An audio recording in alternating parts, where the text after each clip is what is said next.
मोक्षदायिनी पावन तीर्थ काशी, जहां विश्वनाथ भगवान विराजमान। काश्याम मरणम मुक्ति, यहां मरने वाला स्वभाववश मुक्ति पाता है, कोई प्रयोजन नहीं। भगवान भोले बाबा स्वयं तारक मंत्र देते हैं। और हम याद है, मैं दादा गुरुजी के समय में अन्य किसी को लेकर आए थे हमारे परिवारजन काशी में, तो उनका शरीर छूट नहीं रहा था, एकदम शिथिल था। तो एक आचार्य जी ने कहा कि ये काम करो, कोतवाल साहब भैरव बाबा को अर्जी लगाओ, काले कुत्ता को दूध पिलाओ और प्रार्थना करो कि भोले बाबा इनके कान में मंत्र दे दें। तो हमने दादा गुरुजी से पूछा कि ये तारक मंत्र क्या है, ये भोले बाबा कौन सा मंत्र देते हैं?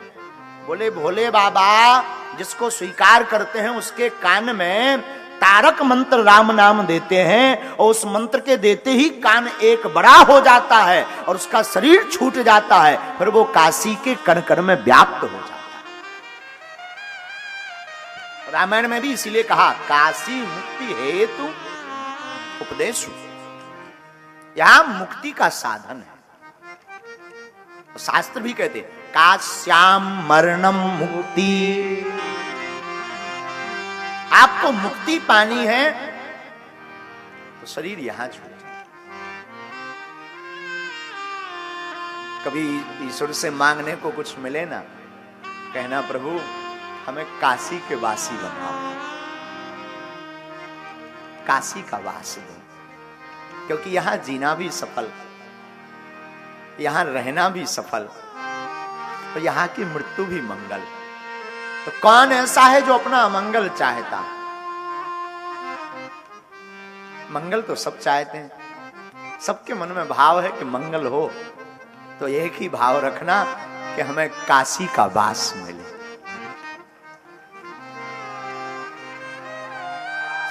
भोले बाबा को सर्वाधिक प्रिय कोई स्थान है तो वो काशी है।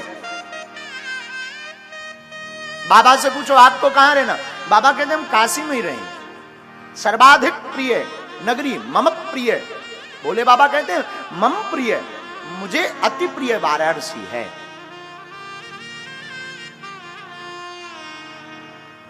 एक बात और, ऐसा अवसर लौट के नहीं मिलना। पितृपक्ष का माह, गंगा का किनारा, विश्वनाथ भगवान की शरण, बागेश्वर धाम हनुमान जी के संग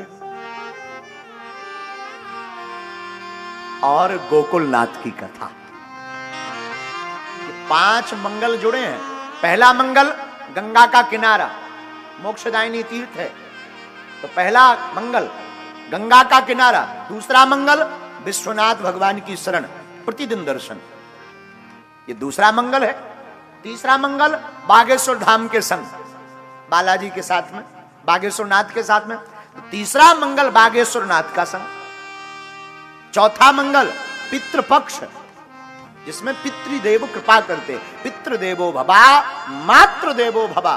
तो चौथा मंगल है पितृपक्ष का पावन पर्व, और 5वां मंगल है गोकुलनाथ की कथा, हमारे ठाकुर की कथा। और एक दो नहीं, यहां तो एक कथा हम सिर्फ वाचन कर रहे हैं, जो गुरु कृपा होगी हम आपको सिर्फ ठाकुर से जोड़ने का कोशिश करेंगे। हम तो अनपढ़ गवार हैं, पढ़े लिखे हैं नहीं, भागवत हमने पढ़ी नहीं। तो ठाकुर जी की जो कृपा होगी हम सिर्फ बताएंगे। लेकिन 200 ब्राह्मण दुर्गा कुंड पर विराजमान होकर के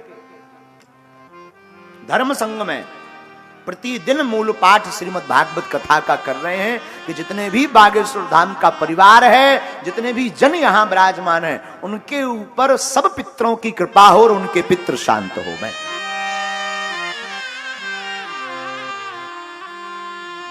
बाबा की माया तो धन्य है, हमें खबर नहीं थी कि पहले दिन भी इतने पागल जुड़ जाएंगे। लेकिन पहले दिन ही बाबा ने अद्भुत लीला की।